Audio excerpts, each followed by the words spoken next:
Добар ден на сите представници на медиумите. Времето надвор не е убаво, но ви посакувам убав и пријатен ден. Со цел да видиме како се движат работите во рударскиот сектор, Македонската асоциација за рударство одржа седница на 10. мај ова година и на истата ги согледавме состојбите и направивме некое споредување во споредба со 2015 година. Општ заклучок е дека во индустријското производство во секторот за рударство бележи пад за 1,2%, но поотделно по гранки, да кажеме кај вадење на јаглен и лигнит има зголемено производство за 21%, кај вадење на камен и руди и други минерали има пад за 1,3%, додека кај вадењето на руди, на метални руди, има пад за 10%. Причина е тоа што 2 од 4 или 5 софени рудници за метали веќе подолго време не работат, тоа се Злетово и Тораница, и причината за падот на производството во делот на рудниците за метали е токму неработењето на рудниците за олово и цинк во Тораница и Злетово. Понатаму сакаме да согледаме како се движа, какви се состојбите на воопшто во рударскиот сектор, кај што работат над 12.600 работника. Дојдовме до некои интересни констатации. Например, и понатаму рударскиот сектор учествува со околу 1% во вкупниот бруто производ во Македонија, но во 2015 година е остварен интересно и вкупен извоз од рудниците, особено за метали, од 155 милиони долари, додека увозот изнесува 115 милиони долари. Кај останалите неметални рудници за неметали и преработувачката на неметали има еден карактеристичен податок, што вкупниот извоз е само 51 милион долара, додека увозот е 295 милиони долари. Значи, огромна е разликата на покриеноста на увозот и извозот, и од тука дојдовме до еден логичен заклучок дека тоа е последица, сепак последица дека во нашата држава немаме долгорочна стратегија за развој на целокупното стопанство. И ние тоа и на Македонската асоциација и на другите органи во Стопанската комора сме го дискутирале. Тоа ни е нужен документ за да видиме кај треба и во кој правец да се развиваме. Ако погледаме што се увезува во Македонија, значи во Македонија и покрај тоа што имаме фабрика за цемент, се увезува цемент, се увезуваат огромни количини на стакло и стаклени производи, што би требало да даде одговор на стратегијата за развој. Ние и понатаму сме држава без фабрика за стакло. Се увезуваат и други, многу други градежни материјали и сакавме како еден заклучок да упатиме дека сепак со долгорочната стратегија на Република Македонија треба да се зацрта што е тоа што е нужно да се произведува, а се со цел да се подобри односот на увозот и извозот во Република Македонија. На овој состанок пак беше присутно, на жалост, прашањето за нелојалната конкуренција и беше еден од одговорите зошто имаме пад на производството во вадење на камен во секторот за рударство е нелојалната конкуренција која се уште, на жалост, владее во Македонија. Имаше и една интересна дискусија.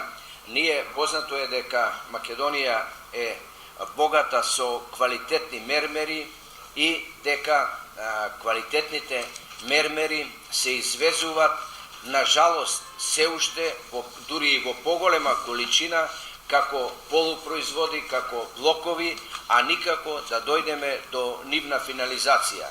Значи, наша препорака е да се разгледат можностите, барем во фабриките, кај што има и кај што имаше финализација на мермерите, да се вратиме на тоа и Македонија да се јавува како извозник на финални производи. Беше дискусија и за металичните руди, но тамо инвестициите се огромни. Ние, како Бучим, би сакале и утре да можеме да видиме да нашиот бакарен концентрат се преработува во Македонија, да произведуваме наш македонски бакар и македонско злато, но, на жалост, тука се потребни инвестиции. Дискутиравме за тоа колку политичката ситуација влијае врз работењето на рудниците. Главно беше оценета, иако живееме во една специфична политичка ситуација, истата битно не влијае врз работењето на рударскиот сектор, но беше спомнато застојот во доделувањето на концесиите ќе има влијание врз развојот и врз долгорочната стратегија на рудниците, затоа што изгубениот период во доделувањето и заживувањето, не само да се доделат концесии, туку и истите да заживеат, да се претворат во рудници. На жалост, ние можеме да кажеме дека иако многу пати дискутираме, ние се уште во Македонија немаме отворен после 90-тите или дури порано немаме отворено нов рудник, особено за метали, затоа што отварањето на таков рудник е врзано со многу инвестиции, со многу пари и на известен начин се бара стабилна политичка ситуација. Значително место ги беа и прашања и дискусии за тоа каква е состојбата со рудниците за олово и цинк од Тораница. Ние, како Македонска асоциација за рударство, знаеме дека и сите знаеме дека тамо работат околу 1000 рудари и дека во оваа фаза веќе на пат се да заминат дури и 200 рудари во околните држави, потрага по екзистенција, што е жалосно, бидејќи ние во Македонија веќе почнуваме да чувствуваме недостаток на работна сила, особено на квалитетна и стручна работна сила, а рударите и рударските работници спаѓаат во тој дел. Беше прашањето за концесиите, значи ние исцело се залагаме како Македонска асоциација за рударство да се негуваат концесиите, концесиските права и концесиските обврски и на тој дел, пак велам, беше повеќе пати нагласено влијанието на нелојалната конкуренција, на дивите ископи, на градежни материјали. Дискутиравме за тоа што значи тоа и за градежниот сектор. Градежниот сектор посебно, колку знам, ќе имат посебен состанок со цел да се заживее и законот за градежништво. Тоа беа општите прашања. Ни престои уште 9 месеци од оваа година. Очекуваме дека состојбите ќе се подобрат, се со цел да обстанат на пазарот рударските предпријатија, кои ги има околу 133 предпријатија регистрирани во рударскиот сектор и над 300 предпријатија регистрирани во преработувачката на рударските производи. Ние ова година и прошла година и секоја година ова асоциација е доста активна во однос на тоа што ги анализираме проблемите кои ги имаме во овој дел на нашата индустрија, и проблемите сметам дека не се мали, поголеми се.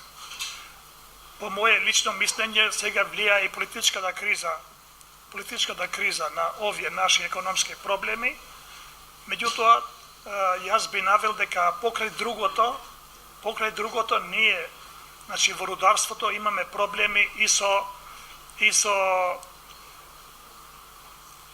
фирмата Евана, која годишно за 2015 година има остварено промет од 409 милиона евра и наравно за тој голем промет има и голема добивка.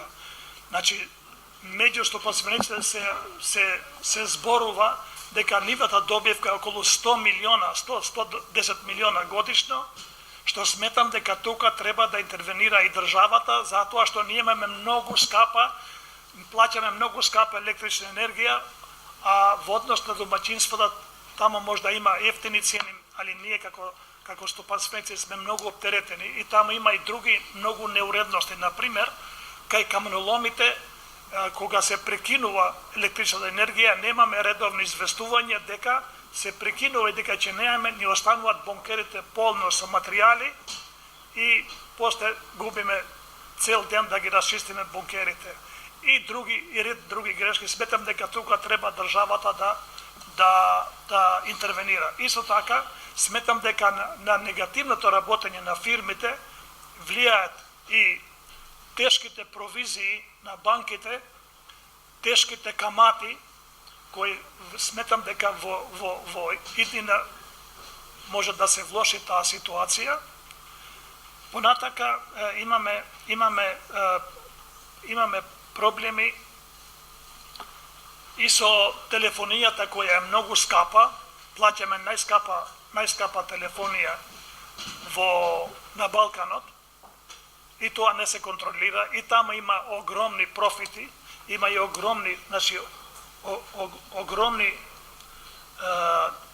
наплати. Цените се многу високи.